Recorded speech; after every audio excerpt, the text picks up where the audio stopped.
terpercaya.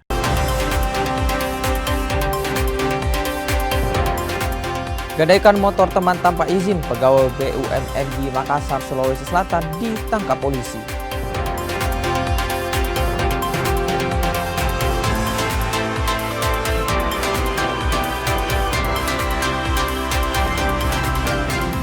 Pisang epe tetap jadi menu favorit di Pantai Losari, Makassar, Sulawesi Selatan.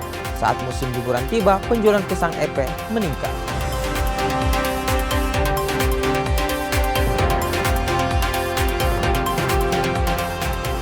Cristiano Ronaldo kejar 1000 gol di karir profesionalnya. Meski tak lagi muda, Ronaldo optimis bisa mengejar mimpinya tersebut.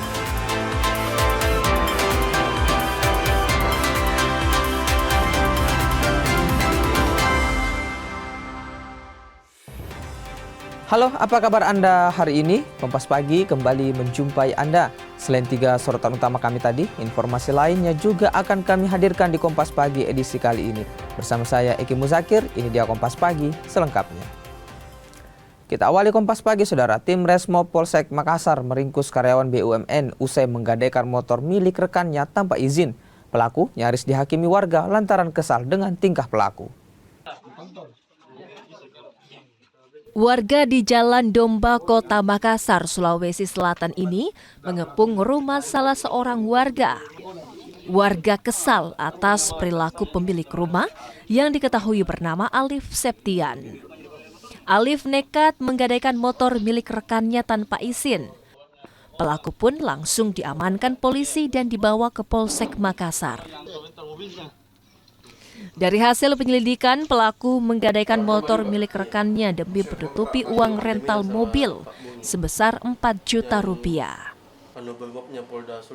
Rental mobil dilakukan pelaku bekerja di perusahaan BUMN ini demi bergaya.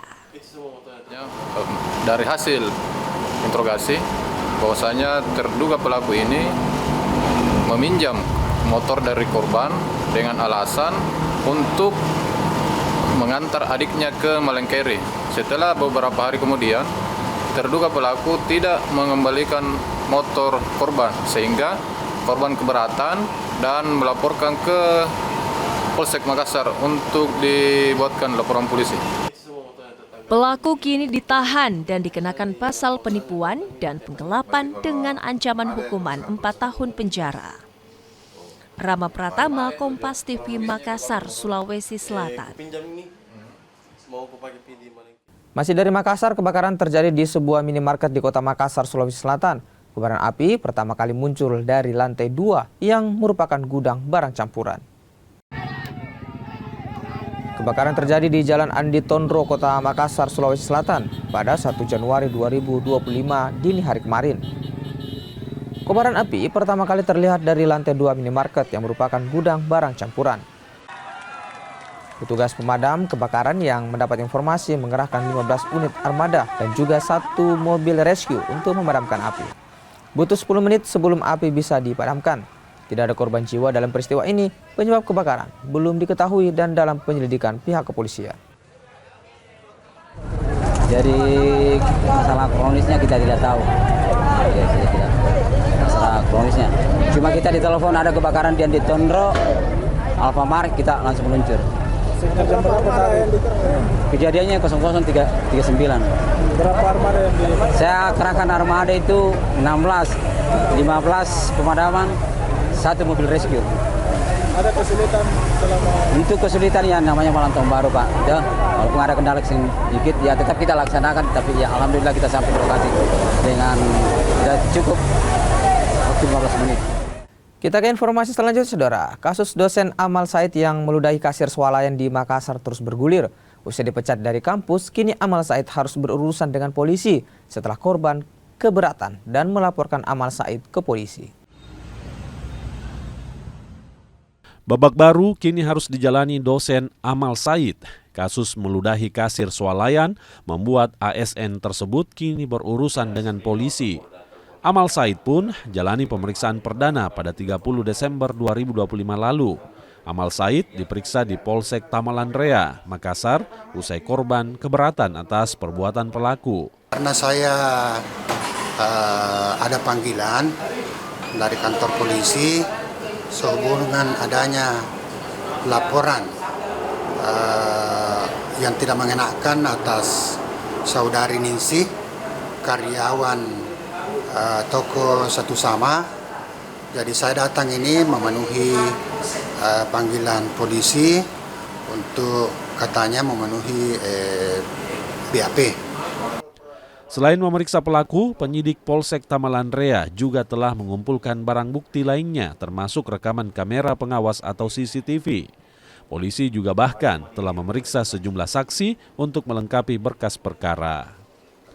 Kemudian setelah itu, dengan hasil pendalaman dan penyelidikan, kami berencana dengan secepatnya akan melaksanakan gelar perkara dalam penanganan ini. Seperti itu.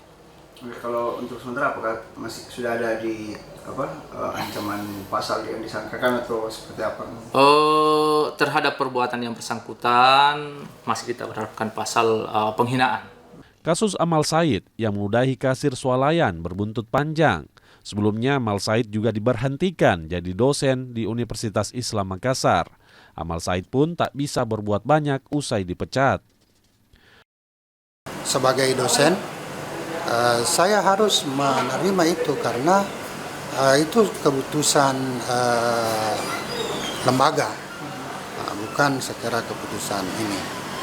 Dan tentu mungkin salah satu tujuannya untuk menyetop itu atau paling tidak mengurangi bully kepada Universitas Islam Makassar yang sampai saat ini kelihatannya sangat banyak, kalau menurut saya sudah melewati batas.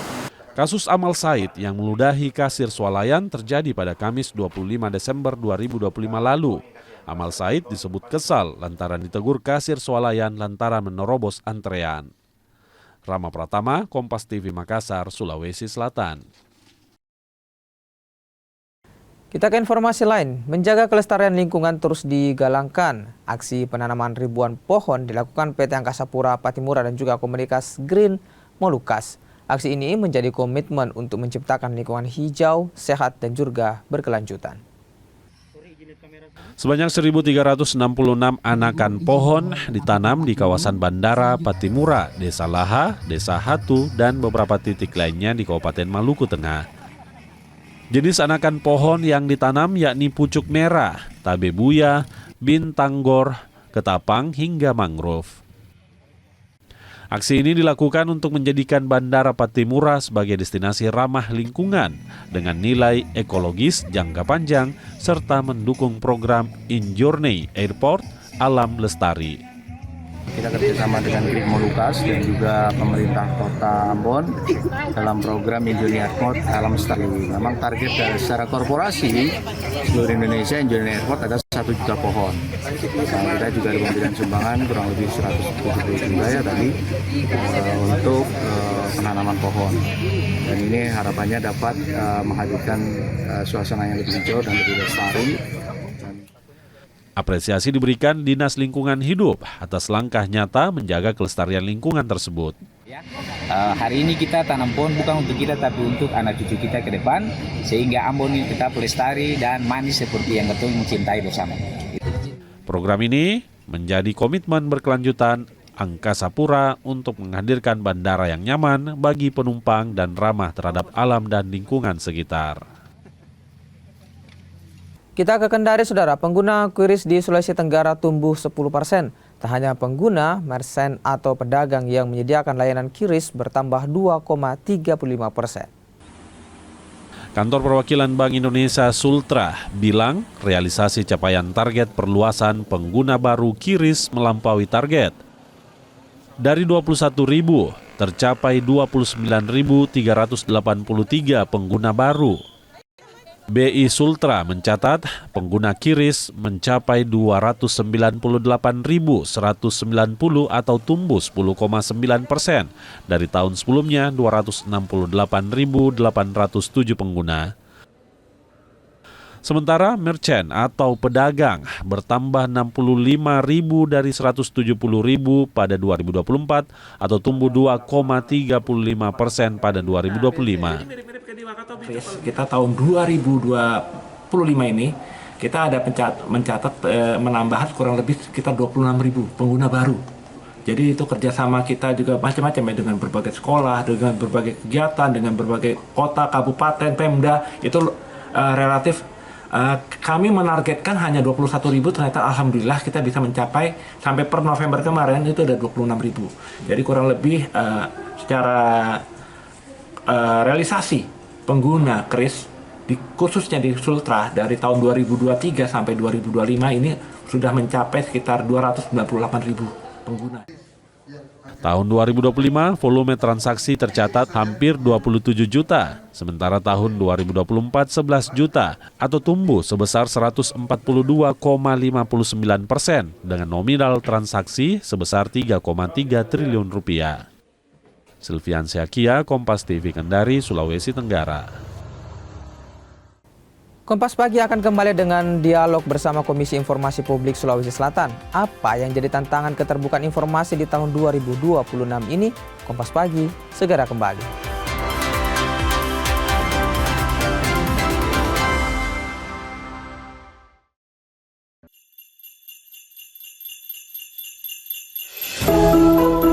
Natal membawa harapan dan memberi kehangatan. Berkat Natal kiranya dapat menyelamatkan keluarga dan mengeratkan persaudaraan. Di momen penuh sukacita ini, Kompas Gramedia menebar kasih lewat karya yang mencerahkan. Salam sejahtera untuk kita semua. Di momen Natal penuh kasih, Allah hadir menyelamatkan keluarga, menebarkan cinta kasih dan sukacita. Mari rekatkan kebersamaan, eratkan persaudaraan, hadirkan damai penuh kehangatan. Kita songsong tahun baru dengan penuh semangat dan harapan.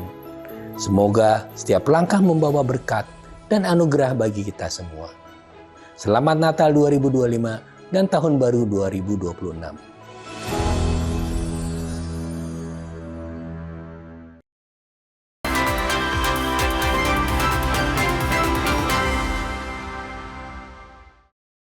Terima kasih saudara, Anda masih bersama kami di Kompas Pagi. Kali ini bersama saya Linda Wirawan. Kita akan membahas bagaimana kemudian indeks keterbukaan informasi publik, data-datanya di tahun 2025 dan tantangannya di tahun ini, di tahun 2026.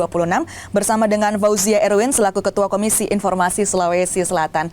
Mbak Uci, boleh tidak dijelaskan bagaimana sih kemudian indeks keterbukaan informasi di Sulawesi Selatan ini, data-datanya dan juga bagaimana ke depannya? Silahkan Mbak Uci. Baik. Untuk indeks keterbukaan informasi publik tahun 2025, jadi indeks ini diukur setiap tahun, terjadi penurunan yang cukup signifikan dibandingkan tahun 2024. Tahun ini untuk Sulawesi Selatan kita memperoleh skor 66. Tahun sebelumnya 75. Namun situasi masih sama, itu situasi sedang. Dan kondisi Sulawesi Selatan ini sama dengan kondisi provinsi lain di Indonesia. Tahun ini tidak ada satupun provinsi di Indonesia yang ada di situasi baik. Jadi kan ada 3 situasi nih yang diukur atau menjadi output dari hasil penilaian indeks keterbukaan informasi publik. Pertama adalah situasi baik, kemudian situasi sedang, dan yang terakhir adalah situasi buruk. Nah, Sulawesi Selatan ada di posisi sedang. Oke, jadi baik, sedang, buruk. Sebenarnya tolak ukurnya itu apa indeks pengukurannya, Mbak Uci? Jadi ada 3 dimensi yang menjadi kewajiban negara yang diukur dalam indeks keterbukaan informasi publik ini. Yang pertama adalah dimensi fisik dan politik, yang kedua dimensi ekonomi, dan yang ketiga dimensi hukum, yang kemudian menggunakan pertanyaan yang cukup kompleks ya, yang mengukur 3 hal juga. Obligation to tell, kewajiban negara dan pemerintah untuk menginformasikan informasi kepada masyarakat. Right to know, bagaimana masyarakat berpartisipasi memanfaatkan regulasi dan kesempatan untuk memperoleh informasi publik. Dan yang terakhir adalah tata kelolanya, bagaimana jaminan hukum diberikan kepada masyarakat untuk mengakses informasi publik. Nah, itu situasinya nih agak parah kalau kita bilang, karena anjloknya cukup dalam dibandingkan tahun-tahun sebelumnya. Ada beberapa kemungkinan yang menyebabkan hal tersebut. Yang jelas faktor nasional itu pasti. Kita masih meraba-raba nih, masih melakukan berbagai macam riset hari ini untuk melihat situasi nasional apa sih, faktor nasional apa sih yang menyebabkan anjloknya nilai indeks keterbukaan informasi publik. Nah, kemudian yang kedua juga memang ada perubahan formula proses survei gitu ya, Oke. mekanisme survei yang dilakukan. Mungkin itu juga menjadi salah satu alasan anjloknya nilai tahun ini. Oke, Nah, untuk wilayah Sulawesi Selatan sendiri, seperti yang saya sudah sampaikan tadi, bahwa posisi kita hari ini sedang, Iya. dan ini kemudian paralel juga dengan penilaian kita di Sulawesi Selatan yang dilakukan oleh Komisi Informasi Provinsi Sulawesi Selatan, yang kemudian menilai ada 6 entitas. Yang pertama entitas pemerintah kabupaten kota, ada 24 kabupaten kota di Sulawesi Selatan yang kita nilai, yang kita ukur implementasi keterbukaan informasi publiknya, lalu kemudian pemerintah provinsi melalui 52 organisasi perangkat daerahnya, pemerintah desa se-Sulawesi Selatan, kemudian badan publik vertikal, ada KPU, Bawaslu, kemudian di sana kemarin ada badan pusat statistik, ombudsman dan seterusnya. Lalu partai politik juga kami assess. Nah, dari keseluruhan kita melihat bahwa memang linear apa yang menjadi cermin yang direfleksikan oleh hasil indeks nasional, pengukuran nasional. Boleh tidak kita breakdown satu-satu? Mungkin dari OPD provinsi terlebih dahulu, Mbak Uci. Baik, OPD provinsi dari 52 organisasi perangkat daerah di pemerintah Provinsi Sulawesi Selatan hanya terdapat, saya buka data ya, daripada kita keliru. Jadi tadi ada OPD, pemerintah kabupaten kota, partai politik dan sebagainya. Nah, kita mau tahu ini kalau OPD itu seperti apa? Ada dari 52 terdapat 5 saja OPD yang ada di posisi atau di kualifikasi informatif.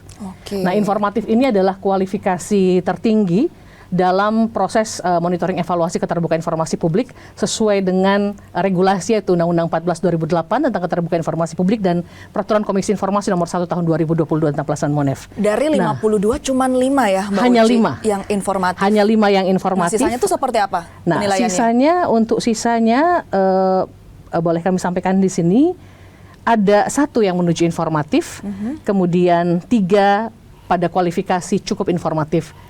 Bagaimana dengan, karena ada 9 ya total ya, bagaimana dengan selebihnya? Selebihnya itu ada di posisi kurang dan tidak informatif. Kurang dan tidak informatif, itu berarti paling bawah dalam sisi penilaian? Paling bawah. Kalau kurang dan tidak informatif artinya sama sekali tidak ada dokumen yang bisa dilihat di proses pengukuran, bisa diverifikasi. Dokumen yang dimaksud inilah dokumen keuangan, perencanaan, pelaksanaan, pertanggungjawaban. Ini kan semuanya mesti dipublikasi di website, kemudian di platform media sosial resmi badan publik yang bersangkutan. Nah, ketika ini tidak ada sama sekali, kemudian juga ditambahkan dengan sarana prasarana yang tidak tersedia di kantor-kantor organisasi perangkat daerah tersebut, apa yang dapat dinilai? Pasti tidak informatif. Lantas masyarakat bisa melakukan apa kalau kemudian kita tidak dipenuhi haknya untuk melihat hal tersebut, Mbak Uci? Yang bisa dilakukan oleh masyarakat, lakukan akses informasi terus-menerus. Jadi uji akses informasi publik itu mesti secara konsisten dilaksanakan oleh masyarakat, baik secara individu maupun kelompok masyarakat. Nah, masyarakat kami melihat juga berdasarkan pengalaman sejak 2019 di Komisi Informasi Provinsi Sulawesi Selatan yang mengetahui hak untuk tahu keberadaan Undang-Undang Keterbukaan Informasi Publik yang memberikan jaminan kepastian kepada setiap orang warga negara Indonesia untuk memperoleh informasi publik ini memang masih minim gitu yang sampai ke masyarakat kita, entah karena apakah Komisi Informasi yang kurang mendiseminasi, tapi saya pikir ini sudah lebih dari 17 tahun undang-undang ini berlaku, berbagai macam platform dan strategi sudah digunakan oleh Komisi Informasi menginformasikan, atau masyarakat kita ada di tahap antipati kita, ini yang kemudian perlu menjadi concern kita bersama, termasuk teman-teman di media. Jadi terima kasih banyak sudah mengangkat isu ini. Nah, jadi kalau misalnya masyarakat ingin mengetahui hal tersebut harus mengakses terus-menerus, harus mengecek terus-menerus. Jadi kita datang, kalau perlu kita datang ke badan publiknya gitu ya, ke kantor-kantor pemerintah untuk meminta dokumen. Jadi minta, karena setiap kantor pemerintah itu sebenarnya sudah harus mengadakan membentuk yang namanya pejabat pengelola informasi dan dokumentasi. Karena itu bunyi undang-undang tuh. Itu kewajiban dasar setelah ada rezim Undang-Undang Keterbukaan Informasi Publik ini. Jadi bahkan masyarakat sebenarnya bisa datang ke badan publiknya untuk meminta datanya. Tapi kalau mungkin kita bisa katakan masyarakat kita malu gitu ya datang ke badan publiknya, apakah ada tidak suatu badan yang kita bisa lapor gitu bahwa kok badan publik ini nggak punya datanya gitu, nggak punya dokumennya gitu untuk dipublikasikan, Mbak Uci? Ya, baik. Jadi pertama-tama harus saya jelaskannya agak sedikit ini ya, agak sedikit kompleks. Untuk pejabat pengelola informasi dan dokumentasi, ada yang pelaksana, ada utama, ada atasan PPID. Kalau di provinsi, atasan PPID itu Sekda. Kemudian di bawahnya PPID utama itu melekat di Dinas Kominfo. Jadi ketika masyarakat, misalnya let's say datang ke satu badan publik, apa ya yang paling informatif ya? Rumah Sakit Labuang Baji, misalnya. Rumah Sakit Labuang Baji minta dong dokumen pengadaan barang dan jasa karena hari ini sementara dibangun lahan parkir, gitu ya. Itu bagaimana proses barjasnya mulai dari tahap pemilihan sampai dengan pelaksanaan hari ini. Kemudian misalnya ya Rumah Sakit Labuang Baji tidak memberikan, maka pemohon informasi bisa melakukan upaya keberatan. Jadi upaya keberatannya kemana? Ke atasan PPD, ke Sekda. Lewat mana? Lewat PPD utama. Jadi di kantor pemerintah Provinsi Sulawesi Selatan itu, di bagian lobi, sudah ada satu ruangan khusus yang namanya ruangan pejabat pengelola informasi dan dokumentasi. Datang ke sana. Nah, jika setelah upaya keberatan dilakukan tidak juga dokumen diperoleh, maka pemohon informasi dapat mengajukan upaya penyelesaian sengketa informasi melalui siapa? Melalui Komisi Informasi Provinsi Sulawesi Selatan. Tapi kalau kita tarik tadi dengan contoh yang dikatakan oleh Mbak Uci, apakah masyarakat kita sepeduli itukah dengan keterbukaan informasi sampai ingin merunutkan semua birokrasi tersebut, Mbak Uci? Betul. Nah, ini yang kemudian saya sampaikan di awal bahwa kemungkinan sudah ada antipati atau masyarakat kita sudah pernah punya pengalaman sehingga loh kok ini ribet banget prosesnya gitu ya. Padahal ya keteraturan pola layanan ini memang harus ditempuh sedemikian rupa. Jangan kita hanya kemudian ribut di media sosial gitu ya, dan yang didapatkan pun hanya informasi sepotong-sepotong. Ketika kita meminta informasi publik melalui proses yang sudah diatur oleh regulasi, percayalah, banyak sekali dokumen yang hari ini mungkin kita anggap, kok kwitansi itu informasi rahasia. Enggak, terbuka tuh kwitansi. Kwitansi kecil ya, misalnya pengadaan barang dan jasa tertentu yang kita butuhkan karena butuh riset mahasiswa misalnya dan lain sebagainya, ini berapa sih anggarannya dan lain sebagainya, itu bisa diminta melalui mekanisme pengadaan alat tulis itu boleh diminta nggak sih kwitansinya?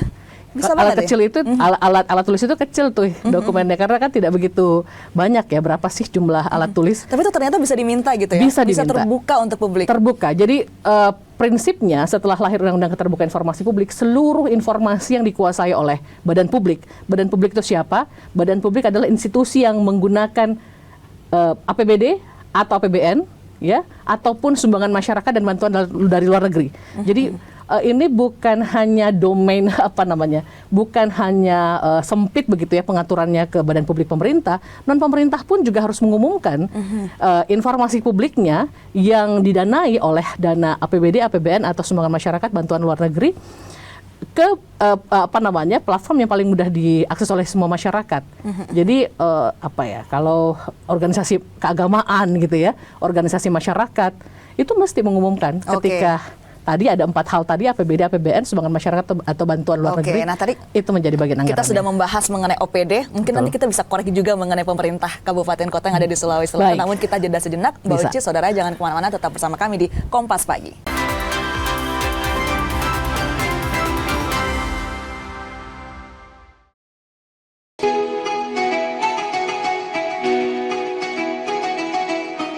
Mari sambut Hari Yang Fitri dengan hati penuh kemenangan, menjalin silaturahmi, menguatkan persaudaraan dalam kebersamaan. Kompas Gramedia berkomitmen menyajikan karya terbaik sebagai inspirasi untuk semua. Assalamualaikum warahmatullahi wabarakatuh. Seusai menunaikan ibadah puasa selama bulan suci Ramadan, tiba saatnya bersukacita menyambut hari kemenangan.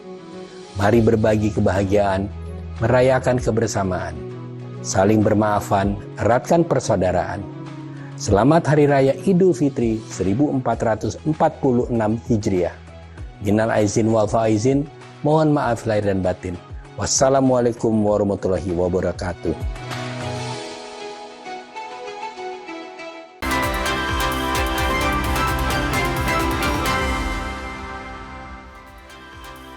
Terima kasih saudara, Anda masih bersama kami di Kompas Pagi. Kita masih bersama dengan Fauzia Erwin, Ketua Komisi Informasi Sulawesi Selatan. Mbak Uci, tadi menarik sekali dikatakan bahwa jika kemudian masyarakat ingin meminta dokumen-dokumen dari badan publik, bahkan mereka bisa datang langsung ke badan publiknya untuk melakukan pengecekan, dan juga kalau misalnya tidak diberikan bisa dilakukan pelaporan.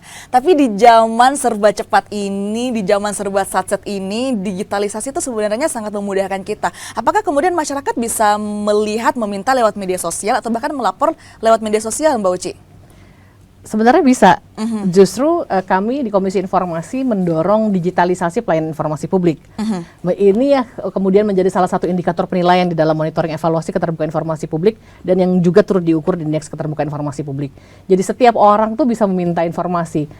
Misalnya temannya Mbak Dinda ada di Jakarta, lalu ingin melakukan penelitian berapa misalnya jumlah anggaran pendapatan belanja daerah Sulawesi Selatan gitu ya. Dokumen perdanya yang lengkap itu dengan berbagai macam turunannya sampai puluhan itu gimana gitu? Apakah harus terbang dari Jakarta ke Makassar? Enggak.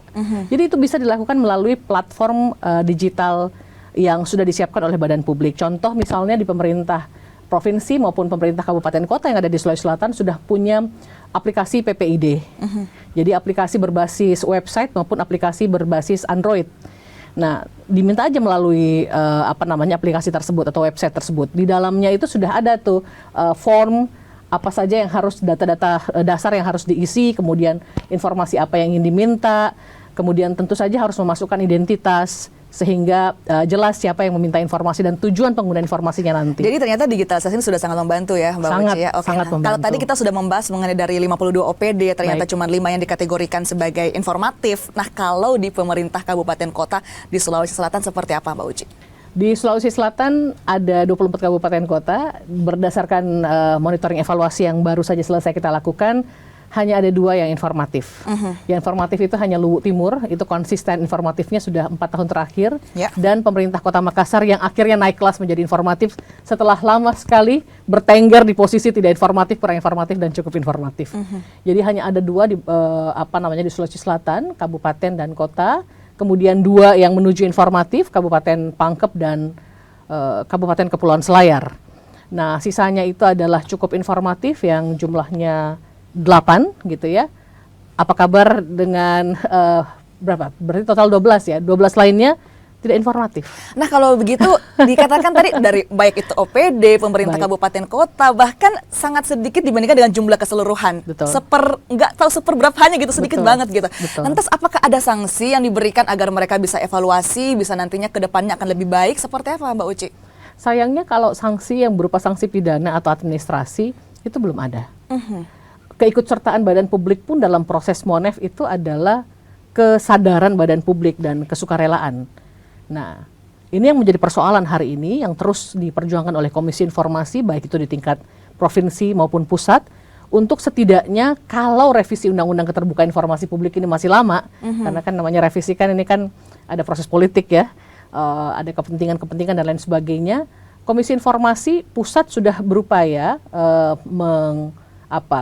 menghubungi kemudian audiens dan lain sebagainya dengan beberapa kementerian, terutama Kementerian Pan-RB gitu ya, yang kemudian mengukur indikator kinerja utama gitu ya, pemerintah kabupaten, kota, provinsi, untuk turut memasukkan nilai atau hasil monitoring evaluasi keterbukaan informasi publik ini ke dalam IKU badan publik. Nah, ketika dia masuk di IKU itu ada nilai finansialnya. Jadi kalau IKU-nya tidak mencapai target misalnya, maka anggarannya misalnya yang berasal dari pusat dipangkas. Jadi ada bentuk sanksi yang nyata begitu ya, yang harus kemudian menjadi tindak lanjut pelaksanaan indeks keterbukaan informasi publik. Jadi mau tidak mau para OPD, para pemerintah kabupaten kota ini harus membuka informasinya seluas-luasnya kepada masyarakat. Lantas kemudian itu yang sekarang diperjuangkan oleh komisi. Tapi kenapa prosesnya cukup lama gitu ya, Mbak Uci ya? Kira-kira kapan Indonesia akan bisa mencapai titik hal tersebut? Ya, kita di Komisi Informasi dan masyarakat sipil harus optimis. Nggak boleh kita menjadi loyo gitu ya, melihat bagaimana drastisnya perubahan penurunan indeks dan monitoring evaluasi keterbukaan informasi publik ini. Nah, ini pekerjaan rumah kita bersama. Jadi kalau memang niatan ini tidak direspon secara cepat oleh negara, oleh pemerintah, maka masyarakat sipil, media, dan Komisi Informasi kita harus bersama-sama melakukan bukan gelombang aksi protes, bukan ya. Harus ada strategi yang kita bangun bersama untuk bisa keluar dari posisi situasi yang sudah 17 tahun ini tidak begitu mengalami perubahan yang signifikan. Karena kalau tidak bersatu, ini akan seperti ini terus jalannya. Dan ya undang-undang tinggal undang-undang jadinya. Oke. Seperti itu. Kalau tahun 2026 menurut Anda tantangannya masih sama kah dengan tahun-tahun sebelumnya, terutama di Indonesia bagian timur, atau seperti apa Mbak Uci? Tantangan 2026 ini lebih berat lagi. Lebih berat lagi malah? Sangat berat. Karena tahun ini turunnya nilai di Indeks Keterbukaan Informasi Publik maupun monitoring evaluasi keterbukaan informasi publik, kami melihat salah satu faktornya adalah faktor efisiensi. Jadi meskipun tidak seluruhnya butuh biaya, tidak seluruhnya butuh anggaran, tetapi untuk pelayanan-pelayanan dasar seperti pelayanan permohonan informasi publik ditindaklanjuti seperti apa kertas, kemudian kan masih banyak juga daerah di bagian timur Indonesia masih menggunakan kertas, belum sepenuhnya digital. Iya, betul. Itu tidak ada. Ini menjadi alasan yang sebenarnya nggak boleh gitu ya. Karena ini nggak boleh alasan. Namanya pelayanan publik harus tetap berjalan meskipun efisiensi itu terus menjadi persoalan hingga beberapa tahun ke depan. Jadi tantangan semakin berat karena efisiensi, kemudian political will dari pimpinan daerah itu juga kami melihat malah tidak mengalami perbaikan gitu ya. Kalau yang kita harapkan hanya aktor-aktor pejabat-pejabat eselon 3 misalnya yang paham keterbukaan informasi, mau membuka dokumen, mau mengumumkan di website, media sosial dan lain sebagainya.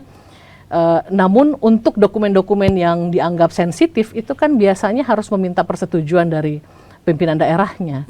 Nah, inilah yang menjadi kendala lambannya proses keterbukaan informasi ini bisa terimplementasi secara maksimal khususnya di bagian timur Indonesia. Belum lagi faktor geografis. Jarak antara satu daerah dengan daerah lain itu berjauhan, tidak seperti di Pulau Jawa begitu ya, yang satu provinsi itu berdekatan semua. Ini juga menjadi kendala bagi Komisi Informasi untuk turun langsung ke berbagai kabupaten kotanya untuk melakukan intervensi, pengawasan, penyelesaian sengketa dan lain sebagainya. Apakah kemudian kecurigaan bahwa masyarakat ini antipati juga menjadi faktor yang luar biasa? Betul, Mbak Uci. Betul, jelas. Masyarakat kita ini kan perlu terus kita semangati gitu ya, bahwa ada jaminan bagi setiap orang yang ingin mengakses informasi publik. Nah, bantuan media tentu saja masih hari ini masih menjadi sangat powerful, masih sangat dibutuhkan oleh Komisi Informasi agar semua orang tahu bahwa ada Undang-Undang Keterbukaan Informasi Publik dan mereka dilindungi ketika meminta informasi publik. Dan jangan lupa bahwa semua provinsi kita di Indonesia ini sudah ada komisi informasinya. Nah, putusan Komisi Informasi ini setingkat atau setara dengan putusan pengadilan tingkat pertama. Meskipun kemudian bisa diajukan upaya keberatan ke PT UN maupun pengadilan negeri maupun kasasi ke Mahkamah Agung, namun trennya bagus karena PT UN kemudian Mahkamah Agung cenderung menguatkan putusan komisi-komisi informasi yang berasal dari provinsi maupun kabupaten kota.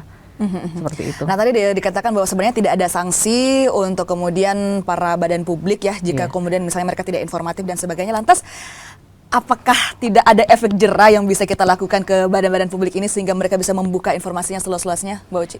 Satu-satunya instrumen yang hari ini bisa kita gunakan adalah penyelesaian sengketa informasi publik. Namun semua harus dimulai dari permintaan informasi. Kalau tidak ada permohonan informasi publik, tidak mungkin Komisi Informasi melakukan penyelesaian sengketa informasi publik. Nah, apakah ada sanksi pidananya? Ketika putusan Komisi Informasi tidak dilaksanakan, ada sanksi pidananya. Jadi putusan Komisi Informasi ketika dia ingkrah atau berkekuatan hukum tetap, lalu kemudian tidak dilaksanakan oleh badan publiknya, maka badan publik bisa melakukan upaya delik aduan ke kepolisian. Dan ini sudah diatur sanksinya. Pernah tidak ada contoh kasusnya di Sulawesi Selatan, Mbak Uci? Sulawesi Selatan sayangnya belum. Jadi ada, kalau saya tidak salah, kurang lebih 10 yang sudah sampai ke Polda. Namun di Polda itu berakhir seperti apa? Seperti berakhir damai karena sudah diberikan langsung oleh badan publiknya di Polda atau seperti apa kondisinya, kami juga tidak begitu terinformasi dengan itu. Untuk di provinsi lain sudah ada yang sempat dipidana, sudah ada. Kalau saya tidak salah itu di Sumatera. Oke, Ya. oke, baik, kedepannya lantas kemudian langkah apa yang dilakukan oleh Komisi Informasi terutama di Sulawesi Selatan untuk meningkatkan literasi masyarakat bahwa ini ada loh, ini bisa untuk publik loh, publik berhak untuk meminta informasi ini, Mbak Uci. Ya, diseminasi informasi, sosialisasi informasi tentang keberadaan Komisi Informasi dan hak untuk tahu masyarakat terus dilakukan oleh Komisi Informasi. Kami tidak pernah berbasis APBD atau proyek untuk melakukan proses sosialisasi karena jejaring masyarakat sipil ini alhamdulillah di Sulawesi Selatan masih sangat kuat. Melalui pertemuan-pertemuan baik itu formal maupun informal, kami sering sekali mengingatkan kembali, ayo dong teman-teman kita melakukan uji akses informasi publik dan sampaikan kepada masyarakat begitu ya, yang menjadi organ-organ jaringan teman-teman masyarakat sipil untuk yuk lakukan uji akses dan kalau perlu sengketa informasi di Komisi Informasi karena sengketa informasi itu tidak kemudian mengindikasikan sebuah daerah itu tidak informatif. Banyaknya sengketa informasi justru mengindikasikan bahwa sebuah daerah ini dinamis, proses politik, pemahaman masyarakat terhadap hak asasi manusia dan hak untuk tahunya baik.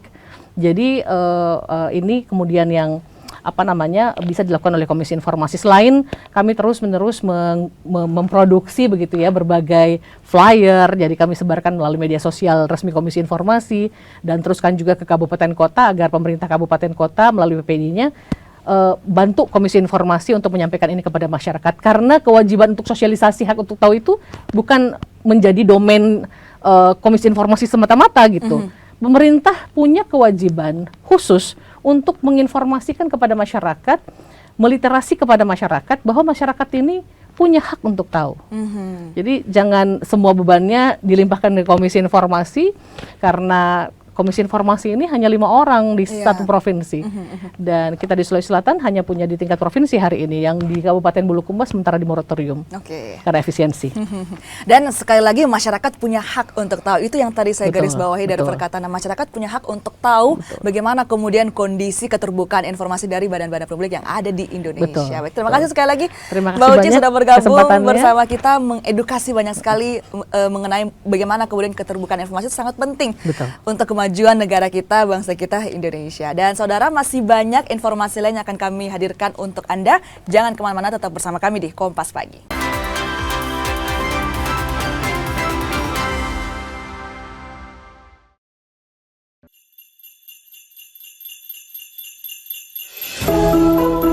Natal membawa harapan dan memberi kehangatan. Berkat Natal kiranya dapat menyelamatkan keluarga dan mengeratkan persaudaraan. Di momen penuh sukacita ini, Kompas Gramedia menebar kasih lewat karya yang mencerahkan. Salam sejahtera untuk kita semua. Di momen Natal penuh kasih, Allah hadir menyelamatkan keluarga, menebarkan cinta kasih dan sukacita. Mari rekatkan kebersamaan, eratkan persaudaraan, hadirkan damai penuh kehangatan. Kita songsong tahun baru dengan penuh semangat dan harapan. Semoga setiap langkah membawa berkat dan anugerah bagi kita semua.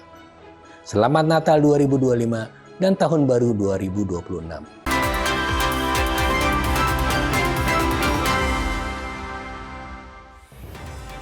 Terima kasih masih bersama kami di Kompas Pagi. Kita lanjutkan ke informasi lainnya, saudara.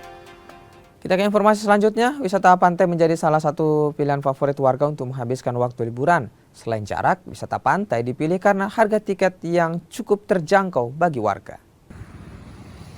Memanfaatkan libur tahun baru, sebagian warga di Makassar, Sulawesi Selatan memilih berlibur bersama keluarga di wisata pantai. Salah satu yang menjadi tujuan Pantai Indah Bosowa. Tempat ini menyediakan wisata pantai yang bersih dengan beragam fasilitas bermain anak. Selain berenang dan pemandangan pantai yang indah serta sejuk, pengunjung juga menikmati fasilitas banana boat dan donat boat, hingga kulineran di pinggir pantai. Akses ke pantai yang mudah dijangkau dan harga tiket yang cukup terjangkau hingga tempat ini menjadi pilihan.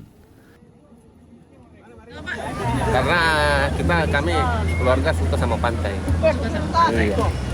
Terus apa Pak yang disuka di Pantai Bosowa ini mungkin? Tempatnya bersih dan harganya terjangkau. Makanannya juga murah-murah. Aktivitas apa Pak mungkin yang sering dilakukan di sini sama anak-anak? Ya paling main-main pasir, mandi-mandi. Pengelola mencatat jumlah pengunjung mengalami peningkatan selama libur Natal dan Tahun Baru. Jumlah tertinggi bahkan mencapai 3.000 orang dalam sehari. Meskipun cuaca tidak bersahabat, tapi melihat mulai dari kemarin tanggal 25 hari Kamis itu kita melihat pengunjung sama hampir sampai 3.000-an, 2.900 sekian. Begitupun juga di hari Jumat, karena memang cuaca di situ akan tetap ada 2.000 lebih yang pengunjung masuk. Di tengah meningkatnya jumlah pengunjung, pengelola juga menambah pengawas untuk memastikan keamanan di area pantai. Nila Rustam, Kompas TV Makassar. Wahana bermain salju ramai pengunjung di libur Natal dan juga Tahun Baru. Mereka menikmati bermain salju yang berada di salah satu mal di Kota Makassar, Sulawesi Selatan. Wisata sambil bermain salju menjadi salah satu tempat yang diminati warga selama libur Natal dan Tahun Baru. Tak hanya dari Sulawesi Selatan, pengunjung bahkan datang dari NTT dan Papua. Antusias pengunjung mulai terlihat dari pintu masuk pembelian tiket. Snowworld menawarkan pengalaman wisata berbeda. Beragam wahana bermain salju dapat dijumpai, mulai dari seluncuran salju, ayunan, gondola, ski salju, hingga mencoba kereta salju. Yang tak kalah menarik adalah membuat bola salju dan manusia salju khas liburan musim dingin di Eropa. Di sini sama teman-teman. Iya. Liburan. Sekalian Natal. Natalan. Iya. Kenapa di Snowworld liburannya kali ini? Karena ada promosi di TikTok. Tempatnya tuh bagus, permainannya seru-seru, jadi kita memilih ke sini. Dalam musim libur Natal dan Tahun Baru, rata-rata jumlah pengunjung Snowworld dalam sehari mencapai 1.000 hingga 2.000 orang. Ya, untuk perbandingan sehari-hari itu kalau di bulan-bulan low season kayak gitu, itu cuma di angka 200-an, 300-an, tapi di peak season kali ini itu hampir mencapai ribuan, bahkan lebih dari 1.000 per harinya. Khusus libur Natal dan Tahun Baru, Snowworld mulai buka dari jam 11 siang hingga jam 8 malam. Pengelola juga memberikan diskon khusus berupa potongan harga tiket masuk. Nila Rustam, Kompas TV Makassar, Sulawesi Selatan. Informasi kuliner, saudara, pisang epek menjadi menu favorit di Pantai Losari, Makassar, Sulawesi Selatan. Selain menyediakan pisang epek, kedai pisang epek juga menyediakan menu lain seperti jagung bakar aneka rasa. Pantai Losari menjadi salah satu ikon wisata Kota Daeng dan menjadi magnet bagi wisatawan yang ingin menikmati senja dan kulineran. Selain pisang epek, kedai yang berjejer di Pantai Losari juga menyediakan jagung bakar. Sebelum disajikan, pisang dibakar setengah matang, kemudian dijepit menggunakan alat khusus hingga berbentuk pipi. Pisang epek lalu diberi topping berupa gula merah, parutan keju, dan coklat. makan pisang epek sekalian liburan toh hari Minggu ji. Setiap turun saya ke Pantai Losari, saya pasti usahakan untuk singgah makan karena enak kita tahu gula merahnya lumer dan juga murah ji, terjangkau ji dengan budget. Pisang bakar ditambah manisnya gula merah beradu hingga memberikan rasa gurih dan manis di lidah. Harga satu porsi pisang epek dibanderol Rp15.000. Pisang yang bagaimana yang bagus Pak kalau pisang gepoknya? Pisang gepoknya yang agak yang tidak terlalu masak itu. Iya. Cara bikinnya itu bagaimana Pak? Cara bikinnya itu dibakar dulu, terus setengah masak baru digigit. Kenapa disebut pisang epek itu Pak? Pisang epek itu kan ada alatnya ini jipitan. Oh iya. Makanya bahasa Makassarnya pisang epek. Selain pisang ngepe, kedai juga menyediakan menu lain seperti jagung bakar aneka rasa dengan pilihan balado dan manis pedas balado. Kedai pisang ngepe umumnya mulai buka di sore hari. Nila Rustam, Kompas TV Makassar, Sulawesi Selatan. Kita ke informasi lainnya, Saudara. Kebakaran terjadi di sebuah minimarket di Kota Makassar, Sulawesi Selatan. Kobaran api pertama kali muncul dari lantai 2 yang merupakan gudang barang campuran. Kebakaran terjadi di Jalan Andi Tondro, Kota Makassar, Sulawesi Selatan pada 1 Januari 2025 dini hari kemarin. Kobaran api pertama kali terlihat dari lantai 2 minimarket yang merupakan gudang barang campuran. Petugas pemadam kebakaran yang mendapat informasi mengerahkan 15 unit armada dan juga 1 mobil rescue untuk memadamkan api. Butuh 10 menit sebelum api bisa dipadamkan. Tidak ada korban jiwa dalam peristiwa ini. Penyebab kebakaran belum diketahui dan dalam penyelidikan pihak kepolisian. Jadi masalah kronisnya kita tidak tahu. Masalah kronisnya. Cuma kita ditelepon ada kebakaran di Andi Tondro, Alfamart, kita langsung meluncur. Sekitar jam berapa tadi? Kejadiannya 00:39. Berapa armada yang di? Saya kerahkan armada itu 16, 15 pemadaman, 1 mobil rescue. Ada kesulitan selama? Untuk kesulitan ya namanya malam tahun baru, Pak. Ya, walaupun ada kendala sedikit, ya tetap kita laksanakan. Tapi ya alhamdulillah kita sampai di lokasi dengan sudah cukup waktu 15 menit. Tim Resmo Polsek Makassar meringkus karyawan BUMN usai menggadaikan motor milik rekannya tanpa izin. Pelaku nyaris dihakimi warga lantaran kesal dengan tingkah pelaku.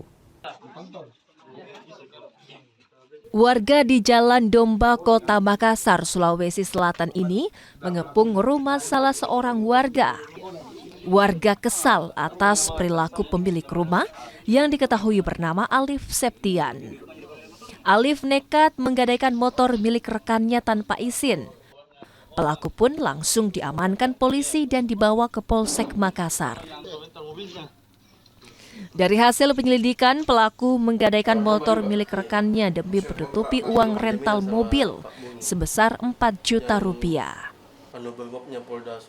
Rental mobil dilakukan pelaku bekerja di perusahaan BUMN ini demi bergaya.